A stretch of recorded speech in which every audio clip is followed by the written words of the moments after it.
Olá, pessoal! Chegamos com mais um Engenharia Civil Bisurada. Hoje o nosso papo é reto e direto ao ponto. Instalações elétricas para concursos. Vamos focar naqueles bizus, sabe? Aquelas dicas que fazem toda a diferença na hora da prova, olhando exatamente para o que a banca gosta de cobrar. Vamos nessa? E para começar, olha só essa frase. A ideia aqui é bem simples, na verdade. A prova de instalações elétricas não está querendo testar se alguém é um gênio da matemática. O que ela quer saber mesmo é se o candidato conhece os detalhes, as exceções da norma, porque é exatamente aí que as pegadinhas moram e é aí que muita gente boa acaba escorregando. E falando em norma, a regra do jogo tem nome e sobrenome, NBR 54110. Guarde bem esse número. Ela é a bíblia das instalações elétricas de baixa tensão. E pode apostar, é a principal fonte de onde saem as questões da prova. Quase tudo que a gente vai ver aqui hoje vem direto dela. Então, vamos para o nosso primeiro bizu, que é um clássico de carteirinha nas provas. Como calcular o número de tomadas. Parece uma coisa básica, né? Mas a norma tem um detalhezinho que, olha, derruba uma galera. Imagina só, encontrar uma questão assim no dia do concurso. Uma sala com uma forma um pouquinho diferente, meio fora do padrão. Qual seria o primeiro impulso? Muita gente já vai correndo para a calculadora, mas calma. Respira fundo, porque o primeiro passo não é esse. O primeiro passo, de verdade, é sempre analisar o desenho com atenção. As bancas adoram usar essas geometrias diferentonas justamente para testar o candidato. Nesse caso, a gente tem 3 paredes retas e uma parede em formato de semicírculo. Entender isso direitinho é o que vai garantir que o cálculo do perímetro comece com o pé direito. Agora sim vamos para as contas. Primeiro a gente soma os lados retos. 8 mais 5 mais 8. Tranquilo. Depois a gente precisa do comprimento daquele semicírculo, que é π vezes o raio. Somando tudo, chegamos a um perímetro total de 36,7 metros. E o que a norma diz para as salas e dormitórios? Uma tomada a cada 5 metros, ou fração de perímetro. Então a gente divide 36,7 por 5, o que dá 7,34. E é aqui que mora o detalhe. Por causa do ou fração, qualquer número quebrado já conta como mais 1. Por isso, arredondamos para cima sempre, chegando ao resultado de 8 tomadas. E aqui está o bizu, a grande pegadinha. O ponto fundamental é este. A norma manda calcular pelo perímetro do cômodo. É muito comum, quase instintivo, que os candidatos calculem pela área e, claro, errem a questão. Então, anota aí e não esquece mais.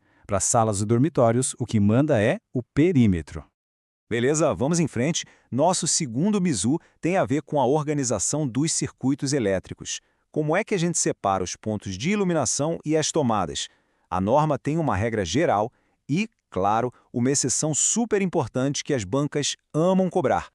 Olha só, a regra geral é bem clara. Circuitos de iluminação são uma coisa, circuitos de tomada são outra. Eles devem ser separados, fim de papo. Mas, e sempre tem um mas, a NBR 5410 abre uma brecha, uma exceção específica para residências. Ela permite sim um circuito misto, com luz e tomada juntos, contando que a corrente total desse circuito não passe de 16 amperes. É essa exceção que vai cair na prova, pode ter certeza. E, já que estamos falando de separar as coisas, precisamos falar do tal circuito independente. O que é isso? É basicamente um circuito exclusivo só para um equipamento. E ele é obrigatório para qualquer aparelho com corrente nominal acima de 10 amperes. Pensa aí nos pesos pesados da conta de luz, chuveiro elétrico, ar-condicionado. Cada um desses precisa ter seu próprio disjuntor e sua própria fiação, sem dividir com mais ninguém. Chegamos ao nosso terceiro e último bizu de hoje. É sobre um assunto que parece básico, mas é decoreba pura e vale pontos preciosos. As cores e as seções mínimas dos fios. É aquele tipo de questão que não tem meio termo. Ou se sabe, ou se erra. A norma não brinca em serviço com isso aqui. O condutor neutro tem que ser obrigatoriamente azul claro. O de proteção, que é o nosso famoso fio terra, tem que ser verde ou verde e amarelo. Já o condutor fase, bom, para ele sobra o resto. Pode ser preto, vermelho, branco, qualquer outra cor, desde que não seja nenhuma das duas anteriores, para não dar confusão. E, gente, isso não é uma sugestão, viu? É regra. Agora, vamos falar de espessura, da seção mínima. Para os circuitos de força, ou seja, os circuitos das tomadas onde a gente liga os aparelhos, a bitola mínima do fio de cobre é de 2,5 mm². Não pode ser menos que isso. Por outro lado, para os circuitos de iluminação, que geralmente alimentam cargas bem mais leves, a norma permite um fio um pouco mais fino. A seção mínima é de 1,5 milímetros quadrado. A banca adora inverter esses dois valores para ver quem está atento.